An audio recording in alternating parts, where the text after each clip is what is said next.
L'une des particularités que nous avons dans le monde d'aujourd'hui, c'est qu'on n'est plus obligé d'entreprendre comme avant. D'entreprendre, je vais dire, de façon traditionnelle. Aujourd'hui, on peut entreprendre complètement en ligne. Et ça, c'est vraiment une aubaine pour les entrepreneurs. En tout cas, pour les aspirants entrepreneurs. Si tu veux devenir un entrepreneur aujourd'hui, tu as la possibilité d'avoir ton entreprise complètement en ligne. Dans cette vidéo, je vais vous partager 5 idées de business qui ont le potentiel de vous rendre millionnaire. C'est parti.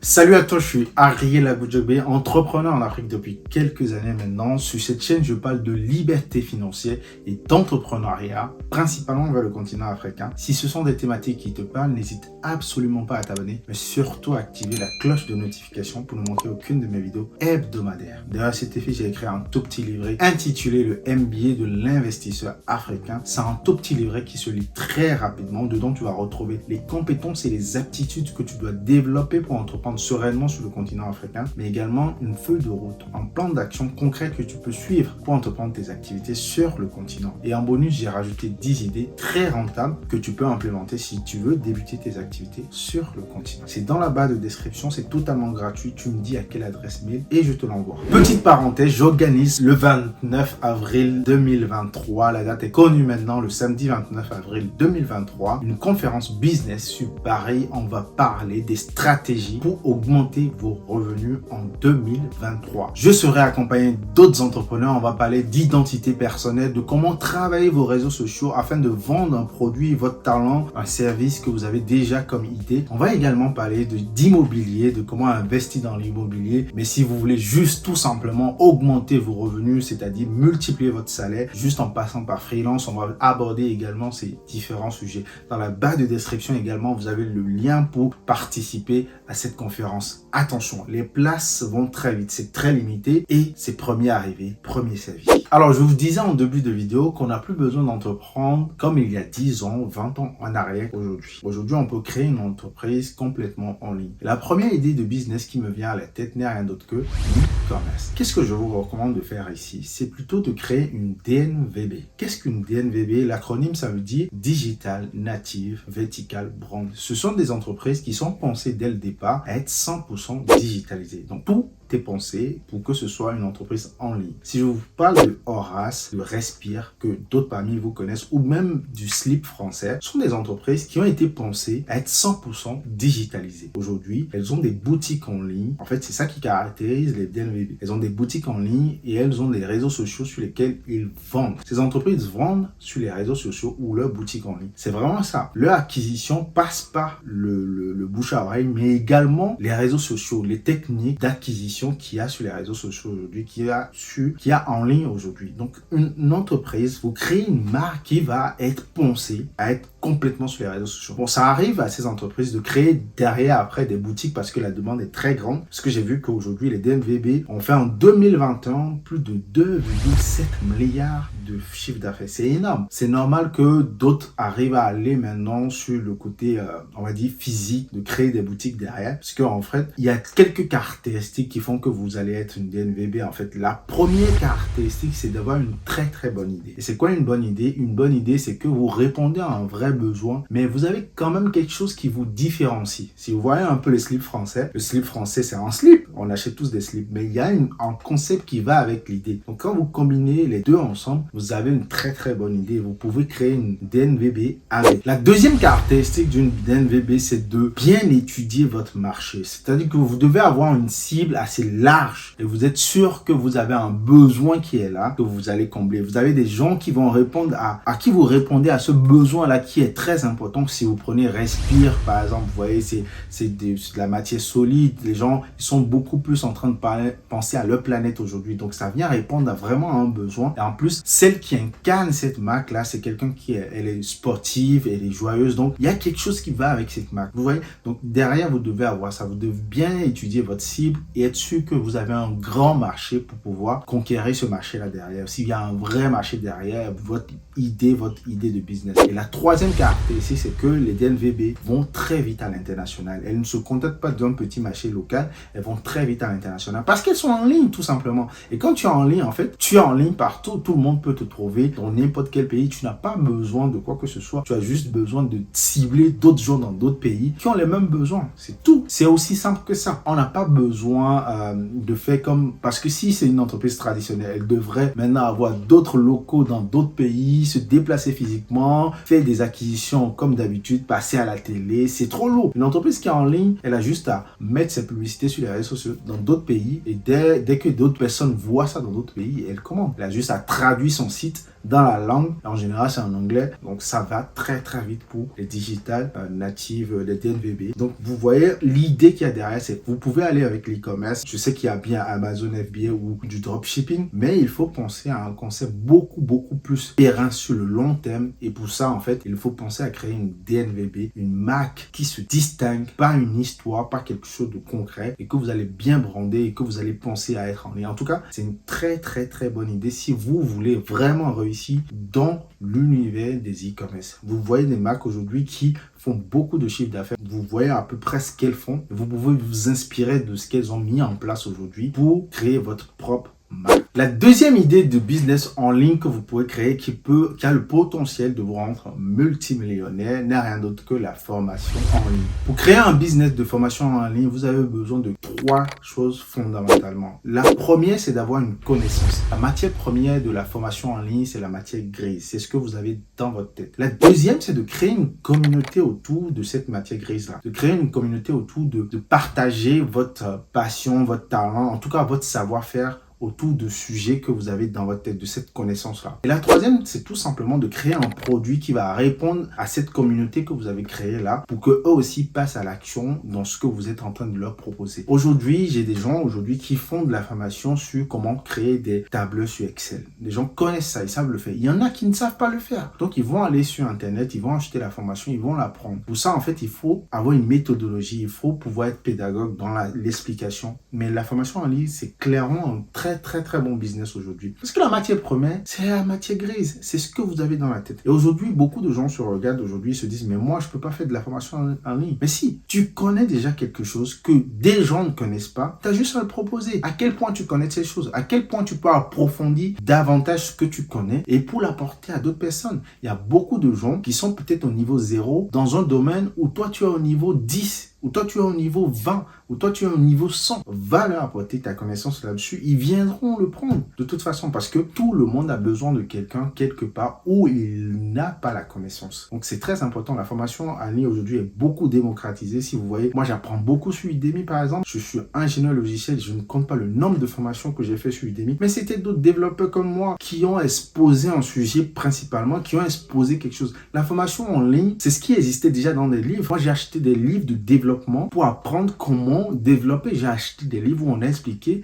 pour faire telle chose, pour faire tel algorithme, il faut faire ça. J'ai appris ça. Et j'aurais acheté une vidéo si quelqu'un se mettait dans une vidéo et me montrait comment le faire. Donc, il faut voir comment vous pouvez faire cette formation-là en ligne. Si vous avez une connaissance aujourd'hui, si quelque chose vous anime et vous avez une passion pour quelque chose et vous avez déjà emmagasiné assez d'informations, voyez comment vous pouvez créer une communauté autour de ça et ensuite leur proposer un produit numérique. Ça peut être un guide, ça peut être un fichier qu'ils vont prendre et apprendre de ça. Je suis beaucoup de gens qui vendent de la formation et qui c'est très rentable parce qu'une fois qu'ils l'ont créé, beaucoup de gens s'en servent. Et si vous allez sur Udemy aujourd'hui, Coursera, vous avez plein de gens comme ça, vous achetez des formations. Même des grandes universités aujourd'hui créent de la formation en ligne. HEC, ils ont des formations en ligne. l'EDEC, ils ont des formations en ligne où ça a été enregistré. C'est la même formation qui va être utilisée pour 1000 élèves, qui va être utilisée pour 100 000 élèves. Donc c'est en ça que la formation en ligne, c'est quelque chose de très scalable, c'est quelque chose qui peut monter très vite et c'est quelque chose qui vient de votre matière grise. Ne vous cantonnez pas au fait que vous ne connaissez pas assez. Vous avez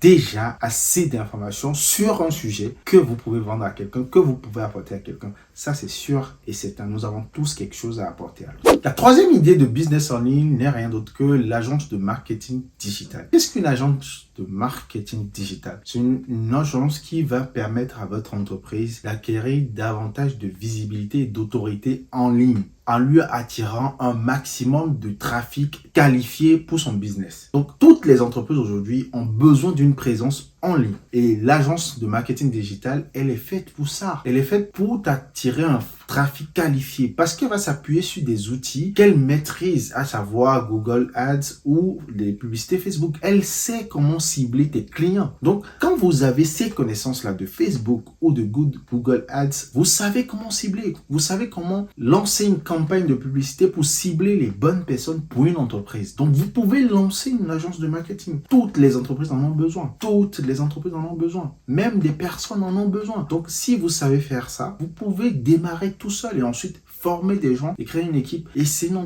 vous avez des e-commerçants aujourd'hui qui en ont besoin. Vous avez même des boutiques physiques traditionnelles qui ont besoin de ce trafic-là.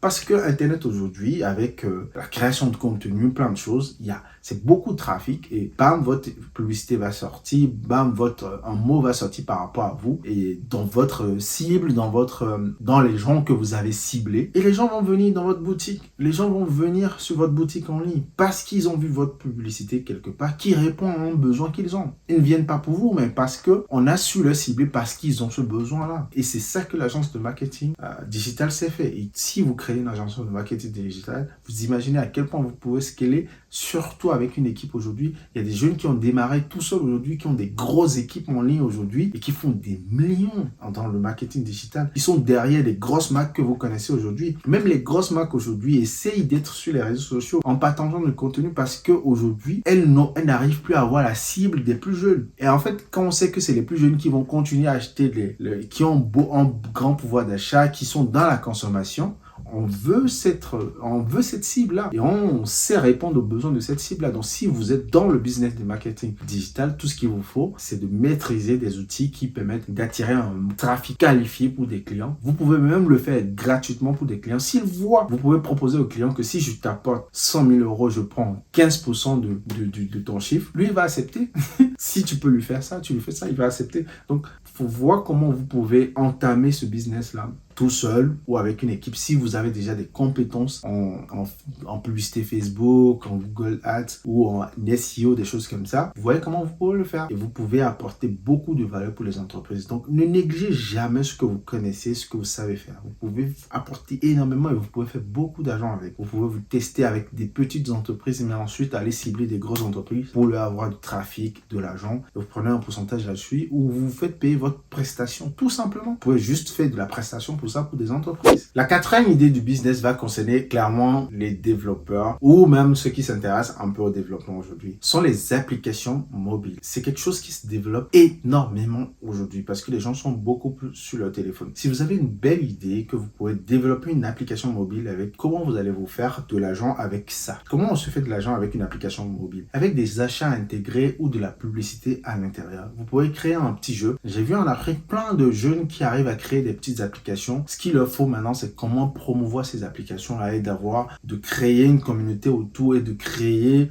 quelque chose de ludique pour que les gens puissent l'avoir. Donc, ça peut être une très très bonne idée et derrière, vous allez peut-être revendre votre application mobile à des grosses entreprises. Mais en fait, il faut partir de l'idée que ça doit répondre à un besoin et que ça doit apporter une spécificité pour les gens pour qu'ils soient là-dessus. C'est ça une application mobile. C'est là qu'une application mobile, elle est utilisée. Donc, il faut penser, ça demande un travail, pas forcément technique, mais un travail de création. Ça demande d'être créatif pour créer quelque chose que les gens vont utiliser quotidiennement. Donc, derrière ça, vous pouvez même créer une application qui va rendre des petits services aux gens. Et derrière, vous avez des achats intégrés ou même vous avez des petits jeux à l'intérieur et des publicités vont passer. Donc, si vous êtes développeur et que vous avez des idées de développer, n'hésitez pas à vous lancer là-dedans. Je pense que ça a un bon potentiel pour faire beaucoup d'argent. Cinquième et dernière idée de business qui va concerner également les développeurs, c'est de créer ce qu'on appelle les SAS. C'est Software as a Service. Je ne sais pas comment l'expliquer pour les gens qui ne sont pas vraiment dans le milieu du développement, mais je pense qu'ils ont déjà utilisé ces applications-là. Aujourd'hui, vous avez des applications web qui vous permettent de faire toute votre comptabilité, qui vous génèrent des factures. Vous avez des applications web aujourd'hui dans lesquelles vous allez, par exemple, on va gérer vos congés. Vous allez déposer vos jours de congé là-dedans et votre employeur va avoir besoin de consulter vos jours de congé, vous donner des jours de congé. Une application comme Payfit, par exemple.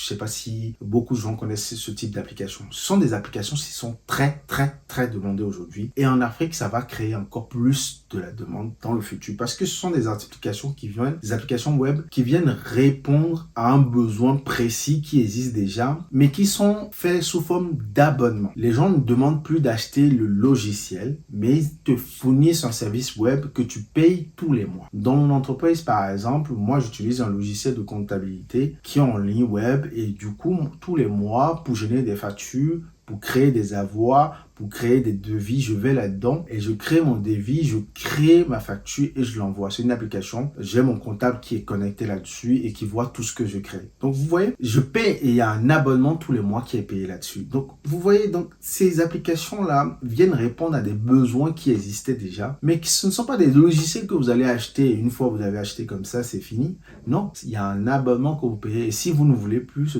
cet abonnement-là, vous arrêtez. Il y a Canva qui est très connu. C'est par exemple, c'est un SAS, c'est un software as a service. C'est un software pour du service. Vous l'utilisez, si vous mettez un abonnement, vous avez beaucoup plus d'options à l'intérieur. Et si vous arrêtez l'abonnement, vous ne l'avez plus. Donc, vous pouvez créer une application web qui vient répondre à un besoin comme ça, mais qui a un service pour la personne. Et s'il n'en a plus besoin, il arrête. Et ce n'est pas un problème pour ces applications-là. D'ailleurs, en général, quand elles démarrent, elles ont 3 options ou 4. Elles ont le freemium, elles ont le standard, elles ont le premium pour les clients qui ont beaucoup plus besoin d'options. Donc, elles créent autour de l'application web beaucoup de fonctionnalités comme ça qu'elles vont distribuer à un certain type de clients. Ceux qui ont besoin de la version gratuite vont utiliser les fonctionnalités basiques. Ceux qui ont besoin de trucs standards, ils vont payer un peu plus. Et ceux qui ont besoin des offres premium vont payer beaucoup plus et avoir toutes les fonctionnalités que propose ce service-là, que propose ce logiciel-là.